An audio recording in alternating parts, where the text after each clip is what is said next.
Hello friends, welcome back to our channel only excellence.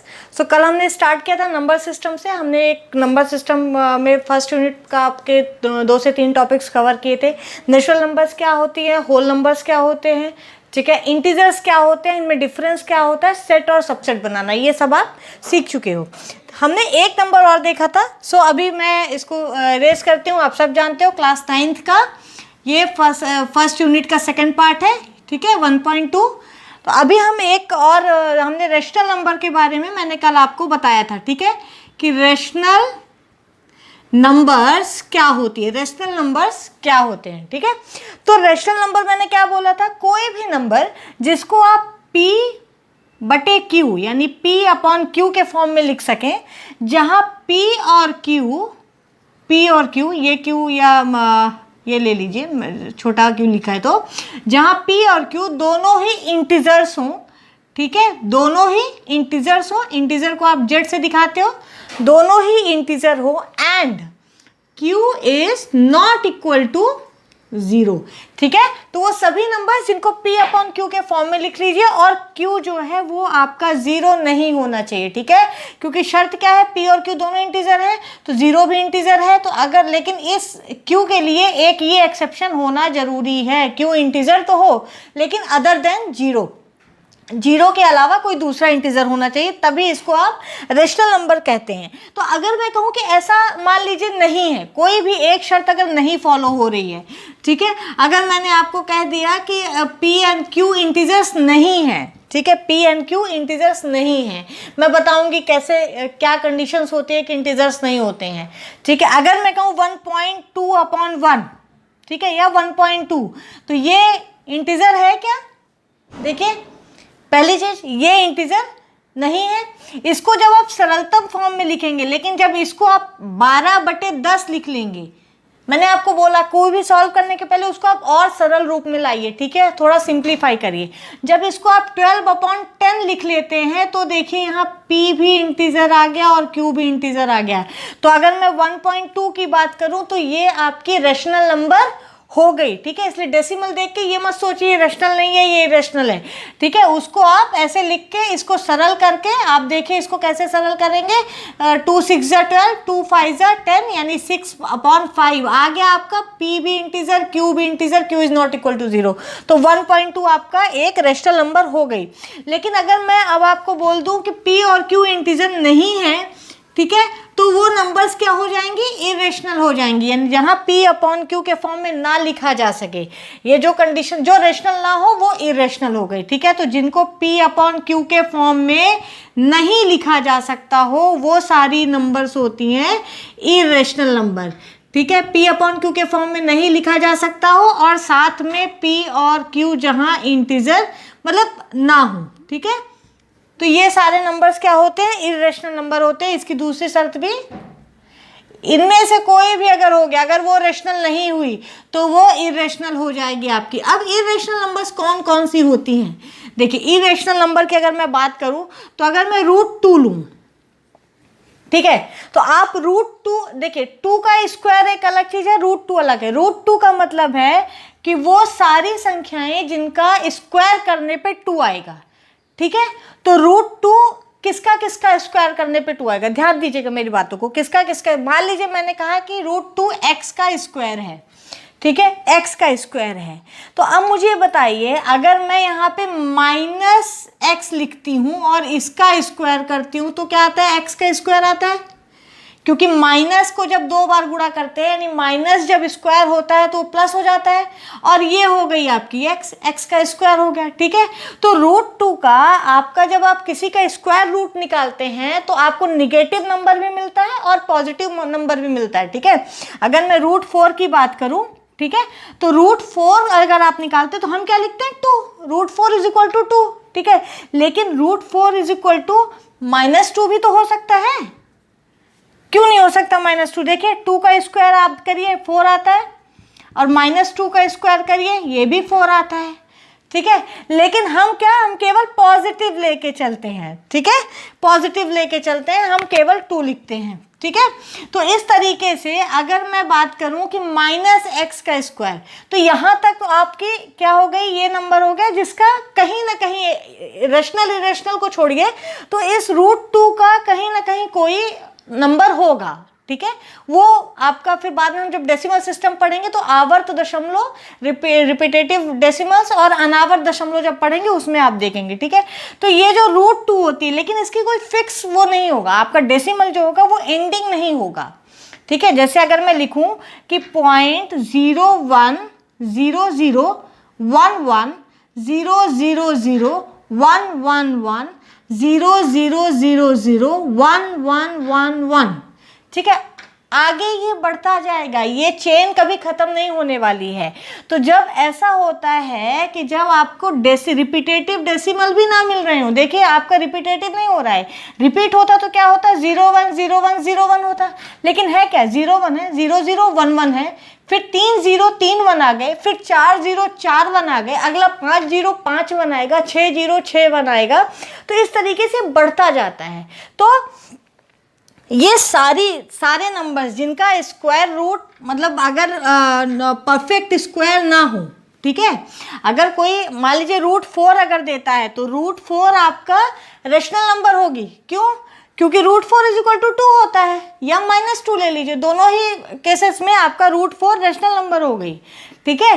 क्यों? क्योंकि इसकी वैल्यू फिक्स है 2, आपको पता है कि व्हाट इज 2, कहाँ नंबर लाइन में कहाँ लिखेंगे। तो कोई भी जब नंबर लाइन में आप लिखते हैं, √2 हो गया, √3 हो गया, सेम वे √5 ले लीजिए, √7 हो गया। अब ये क्यों इरेशनल नंबर्स होते हैं, ये आपके नेक्स्ट क्लास में, क्लास 10th में है। तो अभी आप इतना ही जानिए कि रूट के अंदर जितने भी आपकी मतलब ये संख्याएं होती हैं जो परफेक्ट स्क्वायर नहीं होती हैं या प्राइम नंबर्स होती हैं, वो सारी जो संख्याएं हैं वो क्या होती हैं आपकी, वो सारे नंबर्स क्या होते हैं आपके ये अपरिमेय संख्याएं या इरेशनल नंबर्स कहलाती हैं, ठीक है। ये क्यों इरेशनल्स होती हैं ये आपको बताएंगे नेक्स्ट सेशन में। 10th क्लास की जब आपको मैथ्स बताएंगे तो इसका प्रूफ भी बताएंगे कि ये इरेशनल क्यों होती हैं ये सारे नंबर्स। अब हम बात करते हैं अगर नंबर लाइन की। अगर हमने नंबर लाइन देखा था, ठीक है, तो नंबर लाइन में आपने यहाँ 0 देखा था, ये पूरा मैंने आपको बताया था यहाँ से यहाँ तक जितने काउंटिंग है वो सारा Z हो जाता है, यानी इंटीजर्स हो जाते हैं, ठीक है। और क्या बताया था, और यहाँ से 0 से लेके जितना आपका पॉजिटिव साइड जाओगे तो ये W हो जाता है, ठीक है। और यहाँ अगर मैं 1 मानूँ तो 1 से लेके यहाँ से लेके पॉजिटिव साइड में ये आपका क्या था, नेचुरल नंबर यानी n था, ठीक है। अब अगर मैं यहाँ पे 0 से 1 है, 1 से 2 है, 2 से 3 है, इधर देखिए -1 हो जाएगा आपका, -2 -3। तो इन दो नंबर्स के बीच में भी अगर यहाँ पे बात करें तो इन दो नंबर्स के बीच में बहुत सारी रेशनल इरेशनल नंबर्स होती हैं, ठीक है। तो वो सारी रेशनल इरेशनल नंबर्स जो नंबर लाइन पे रिप्रेजेंट की जा सकें, जो नंबर लाइन पे होती हैं, जिनको नंबर लाइन पे लिखा जा सकता है, उनको कहते हैं रियल नंबर्स। तो वो सारे रेशनल और इरेशनल नंबर्स जिनको आप नंबर लाइन में लिख सकते हो उनको क्या कहते हैं, रियल नंबर कहते हैं, रियल नंबर, ठीक है। तो आपका चाहे रेशनल नंबर हो या इरेशनल नंबर हो, आपका रियल नंबर होता है। तो अगर हम अब कुछ तो फिर अब कुछ रियल नंबर है तो कुछ इमेजिनरी भी होगा, कुछ ऐसा होगा जो नॉन रियल हो, जो रियल ना हो। हमने रियल नंबर की बात की है तो डेफिनेटली कुछ ऐसे नंबर्स भी होंगे जो नॉन रियल ना हो, ठीक है। तो अभी मैंने आपको बताया अगर मैं यहाँ पे लिख दूँ -2 का स्क्वायर रूट, क्या लिखा है, -2 का स्क्वायर रूट, तो क्या कोई ऐसा नंबर है जिसको अगर आप स्क्वायर करते हैं तो माइनस आ जाए। अगर मैं यहाँ पे लिखती कि मान लीजिए -4 का स्क्वायर रूट करते हो, ठीक है, तो अगर मैं यहाँ पे 4 लिखती, +4 लिखती, तब तो आपके पास -2 भी था और +2 भी था। अगर मैं यहाँ पे +4 का स्क्वायर रूट लिखती तो आप बोलते थे इसका +2 भी होगा और -2 भी होगा, ठीक है। लेकिन अगर मैंने यहाँ पे -4 लिख दिया है तो आप देखिए, अगर मैं प्लस कोई नंबर मान लीजिए 2 अगर मैं प्लस लेती हूँ तो +2 का स्क्वायर करेंगे तो +4 आता है, ठीक है। -2 का स्क्वायर करेंगे तो भी +4 आता है।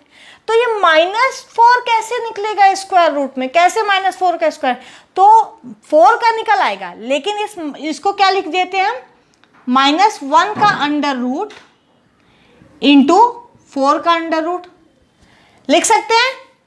-1 का अंडर रूट लिख दिया इंटू 4 का अंडर रूट लिख दिया।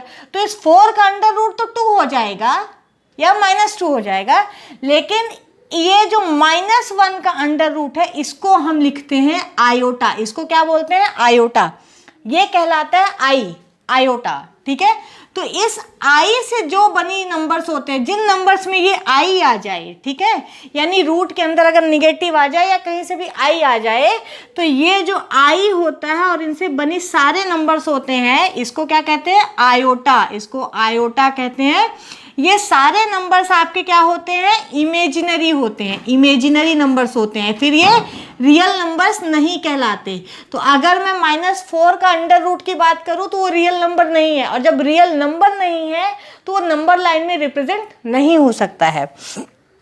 चलिए, इसीलिए आपके नंबर लाइन के जो सारे नंबर्स होते हैं वो रियल होते हैं। ठीक है, रियल नंबर्स क्या होते हैं? रेशनल भी होते हैं, इरेशनल भी होते हैं। जैसे कल हमने नेचुरल, होल नंबर और इन सब के बीच में रिलेशन पढ़ा था ना, वैसे आज आपको ये भी मैं बता दूं कि सारे rational numbers plus irrational numbers, ये सारा मिलके आपका बना देता है रियल नंबर्स। क्या बनाते हैं? Real numbers. अब रेशनल नंबर में आपके सारे आ गए, इंटीजर्स भी आ गया, होल नंबर भी आ गया, ये आपका इंटीजर्स आ गया, होल नंबर्स आ गया, नेचुरल नंबर्स आ गए। ठीक है, क्योंकि वो सारे नेचुरल नंबर्स रेशनल हैं। ठीक है, रेशनल नंबर्स है, सारे होल नंबर रेशनल नंबर्स हैं, सारे इंटीजर्स भी रेशनल नंबर है। तो रेशनल में आपके क्या क्या आ गए? सारा आ गया, n भी आ गया, z भी आ गया, w भी आ गया।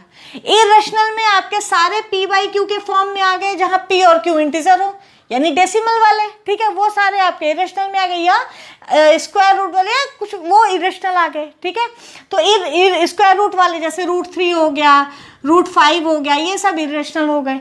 तो ये सारे नंबर्स मिलके आपके क्या बना देते हैं? Real numbers. Imaginary numbers I think आपके कोर्स में अभी नहीं है, सो हम उसकी ज़्यादा बात नहीं करेंगे। फिर भी मैंने आपको आयोटा का कॉन्सेप्ट बता दिया है। आयोटा की वैल्यू होती है -1 का अंडर रूट। ठीक है, अगर अब मैंने आपको -5 का स्क्वायर रूट निकालने को दिया है, तो इसका मतलब ये स्क्वायर रूट ऑफ 5 लिखो और बाहर लगा दो आयोटा। ठीक है, क्यों? क्योंकि -1 का स्क्वायर रूट मैंने अलग लिया, उसकी जगह मैंने आई रखा और √5 आ गया आपका। ठीक है, तो ये हो गया आपका रियल नंबर और इमेजिनरी नंबर का कॉन्सेप्ट। ठीक है, या रेशनल और इरेशनल का कॉन्सेप्ट। अब अगर हम बात करते हैं तो जो हमारी परिमेय संख्याएं होती हैं, ठीक है, जो मान लीजिए मैंने 2 परिमेय संख्याएं लिखी, 3 लिखी और 5 लिखी।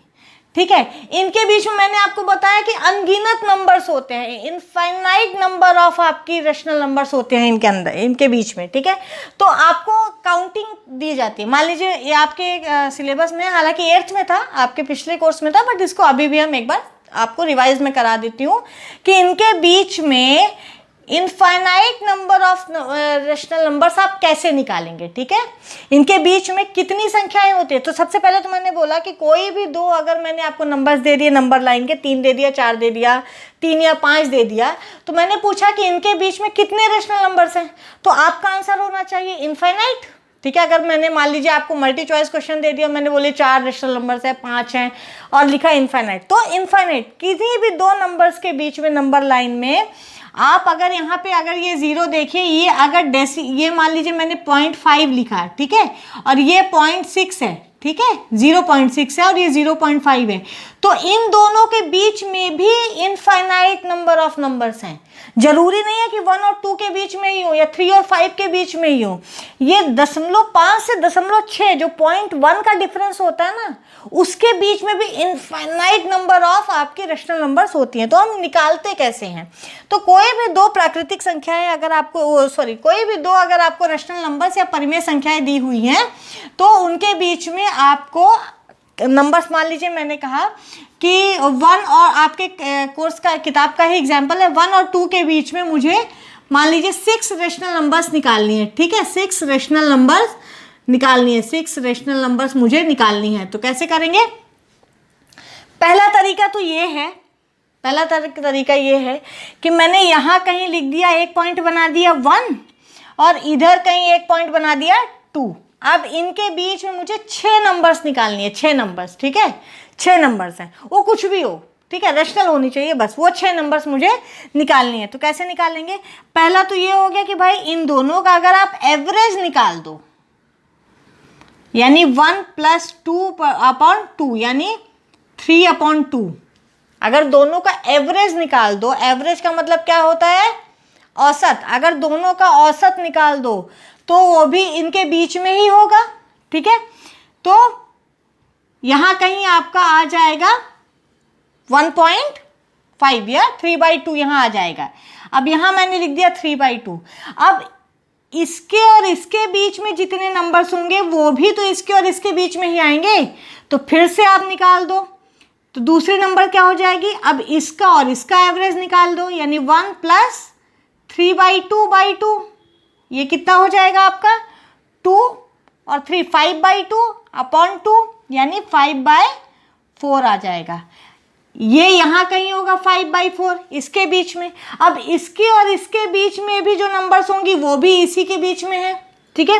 तो इस तरीके से जब आप एवरेज निकालते जाते हो, मान लीजिए 3/2 5/2 आ गया, चलिए मैं अभी ऐसे बताती हूँ। तो पहली नंबर आप क्या हुई, दोनों को जोड़ के 2 का डिवाइड कर दो, यानी 1 + 2/2 3/2 हो गया, ठीक है। अब आपके पास कौन कौन सी है? 1 है, 3/2 है और 2 है, ठीक है। तो अब इन दोनों को जोड़ दो और फिर 2 से डिवाइड कर दो, ठीक है, यानी इन दोनों को जोड़ के 2 से डिवाइड कर दो, कुछ एक नंबर मिल जाएगा, ठीक है। फिर जो नंबर आए, मतलब आपस में इसके बीच जो भी आपको नंबर्स मिल रहे हैं उनमें से किन्हीं भी दोनों का एवरेज निकाल लो, औसत निकाल लो, ठीक है। औसत कैसे निकालते हैं? दोनों को जोड़ के 2 से मल्टीप्लाई कर दीजिए, उनका जो आपका जो भी आएगा, दोनों दो नंबर्स का जब औसत निकालेंगे तो दोनों को जोड़ के 2 से मल्टीप्लाई करते हैं, ठीक है। तो इनका अब आपका 1/2 इधर कितना आया था हमारा? 5/4 आया था मान लीजिए, ठीक है।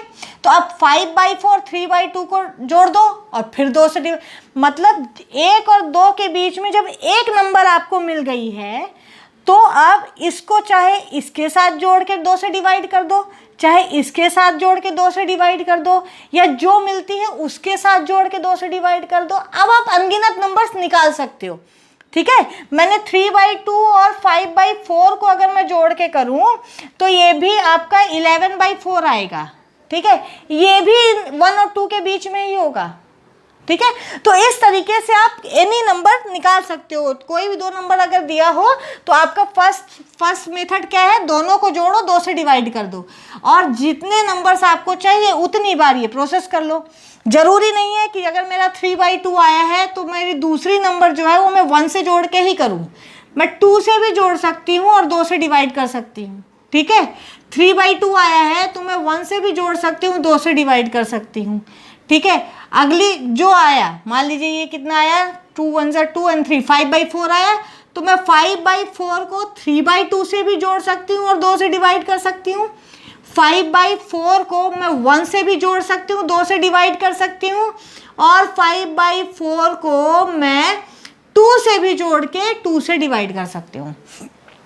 कुल मिला के एक नंबर निकाल लो बीच में। कैसे निकालोगे? दोनों को जोड़ के, जिन दो के बीच में नंबर निकालना है आपको उनको जोड़ के 2 से डिवाइड कर दो, और जब एक आ जाए तो वही प्रोसेस जब तक आप तब तक दोहराते रहो, किसी भी एक के साथ जोड़ के 2 से डिवाइड करते रहो जब तक कि आपको जितने नंबर चाहिए वो ना निकल जाए। ये हो गई हमारी फर्स्ट। अब सेकंड मेथड क्या है? ठीक है, सेकंड मेथड ध्यान दीजिएगा। मैंने कहा 1 और 2 के बीच में 6 नंबर्स निकालने हैं। कितने नंबर्स निकालने हैं? 6 नंबर्स निकालने हैं, 6 नंबर्स निकालने हैं। तो जितने निकालने हैं उसमें एक ऐड कर दो, 6 + 1 एक ऐड कर दो, कितना हो गया? 7 हो गया, ठीक है। अब मुझे करना क्या है? जिन दो नंबर के बीच में निकालना है उनका जो डिनोमिनेटर है वो इसके इक्वल होना चाहिए। ध्यान दीजिए, यानी 1 के बटे में भी मुझे 7 रखना है, 2 के बटे में भी 7 रखना है, लेकिन आपको तो 1 और 2 के बीच में निकालना है, तो आप 1/7 और 2/7 के बीच में नहीं रख सकते।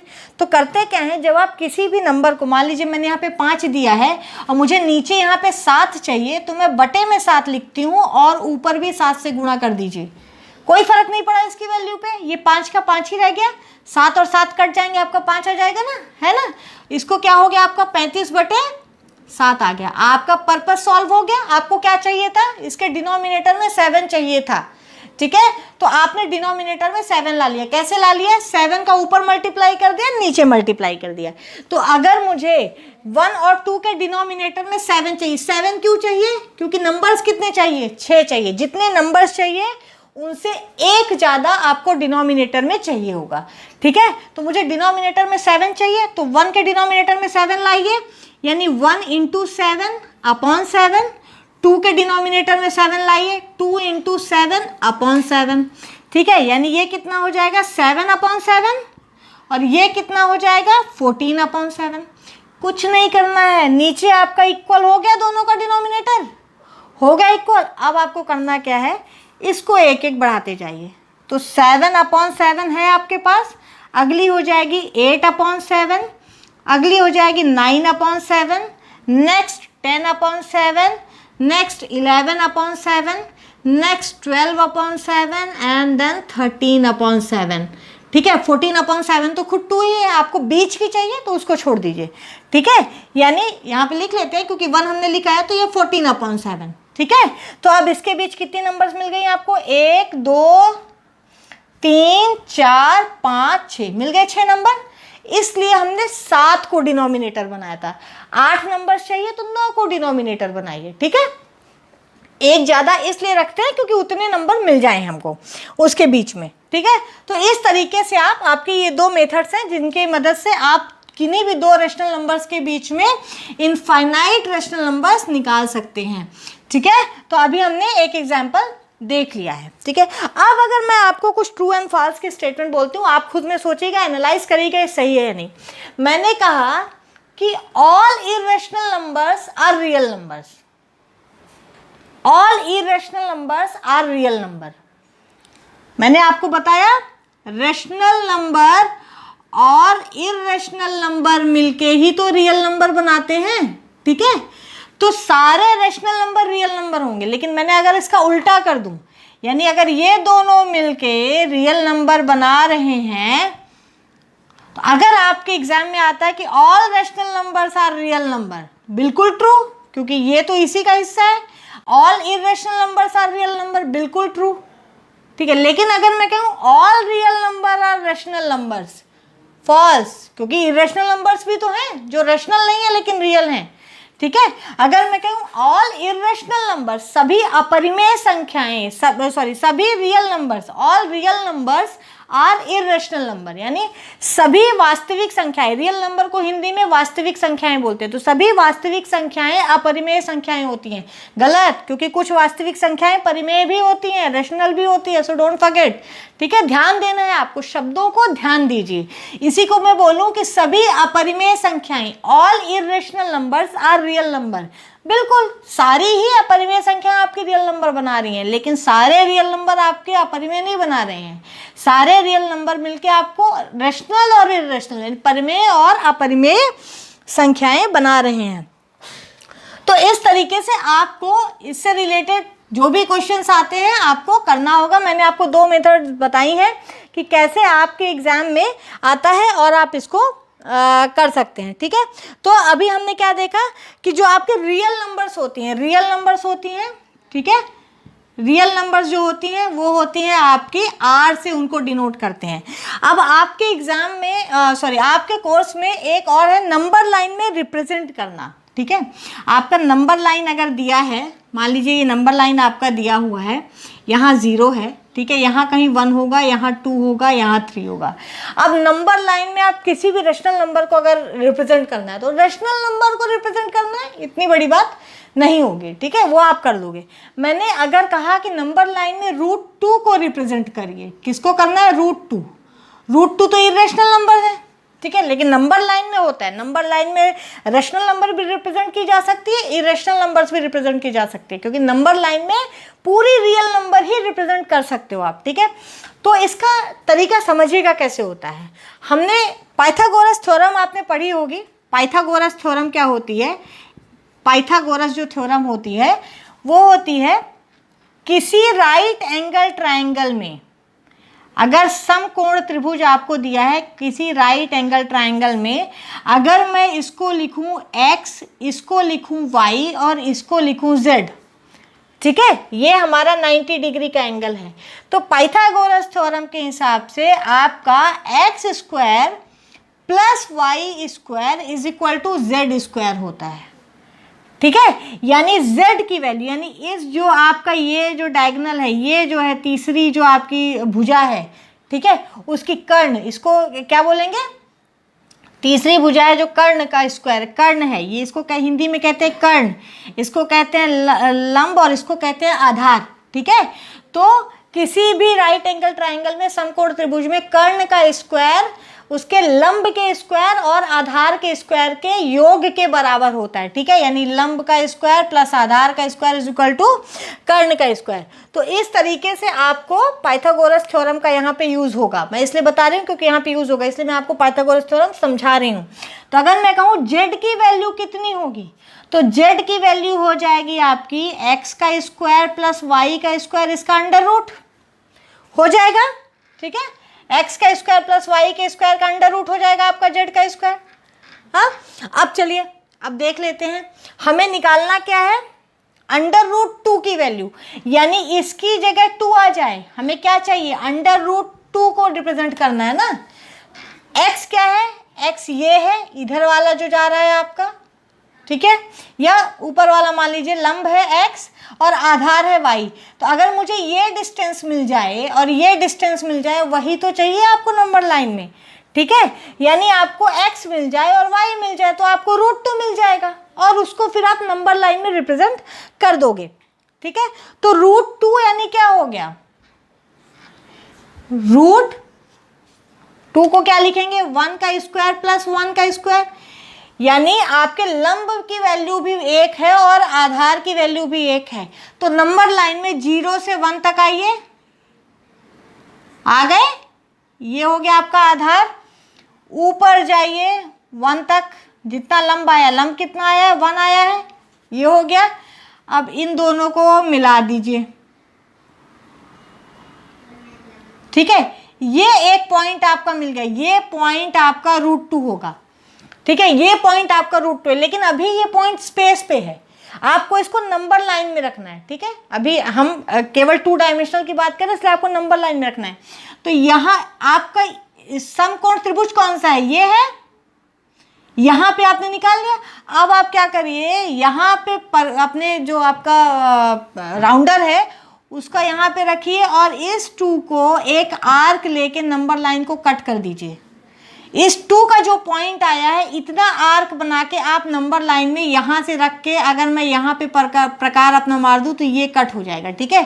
तो ये जहाँ ये कट कर रहा है, यही आपकी नंबर लाइन पे रूट 2 की वैल्यू होगी, ठीक है। अब अगर रूट 2 आपको निकल आया और मैंने कहा रूट 3 निकालिए, ठीक है, रूट 3 निकालिए। तो अभी देखिए आपका ये ट्राइंगल है, ये हो गया आपका रूट 2, ये रूट 2। अब मैंने कहा कि रूट 2 तो आपका मिल गया, ठीक है। अब रूट 3, तो रूट 3 क्या होगा, रूट 3 होगा रूट 2 का स्क्वायर प्लस 1 का स्क्वायर, ठीक है। रूट 2 आपको मिल चुका है, ये है, ठीक है। यानी ये जो आपकी डिस्टेंस आ रही है ये रूट 2 है। इससे आप एक वो डाल दीजिए परपेंडिकुलर 1 का, ठीक है। तो यहाँ कहीं आपको ये कटेगा, यहाँ पे ये आपका जो होगा, इससे परपेंडिकुलर डाल रहे हैं तो ये जो पॉइंट होगा यहाँ पे ये रूट 3 हो जाएगा। ये जो डिस्टेंस आपकी होगी ये रूट 3 हो जाएगी, ठीक है। अगेन आप यहाँ पे प्रकार रखिए और फिर से इसको यहाँ पे नंबर लाइन को कट कर दीजिए, तो ये जो आपका पॉइंट आ जाएगा ये क्या हो जाएगा, रूट 3। तो इस तरीके से अगर आपको मान लीजिए रूट n की वैल्यू निकालनी है, रूट n को आपको नंबर लाइन में दिखाना है, तो सबसे पहले रूट n-1 को दिखाइए, ठीक है।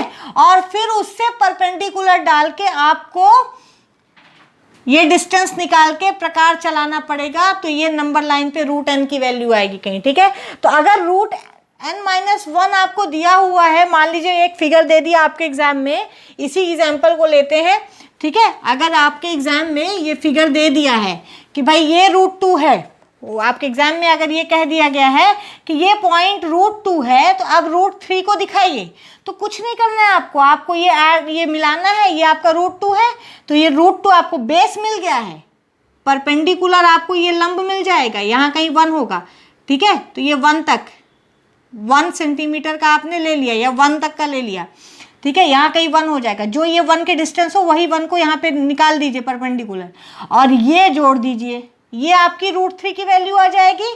क्यों आ जाएगी? क्योंकि बेस का स्क्वायर प्लस लंब का स्क्वायर बराबर कर्ण का स्क्वायर होता है, हाइपोटेनस का स्क्वायर होता है। इंग्लिश में हाइपोटेनस कहते हैं इसको, आपके कर्ण को, ठीक है, तो इसके बराबर होता है। अब जब ये पॉइंट आपको स्पेस पे मिल गया है तो कुछ नहीं करना है, वो पॉइंट मिलने के बाद आपको केवल अपना डिवाइडर या राउंडर चला देना है, इस नंबर लाइन को कट कर देना, जहाँ पे ये नंबर लाइन को कट करेगा वही आपकी √3 की वैल्यू हो जाएगी, ठीक है। तो इस तरीके से नंबर लाइन में किसी अपरिमेय या इर्रेशनल नंबर्स को कैसे दिखाते हैं आपको पता चल गया, और रेशनल नंबर्स को कैसे दिखाते हैं ये आप सबसे बनता ही होगा, ठीक है।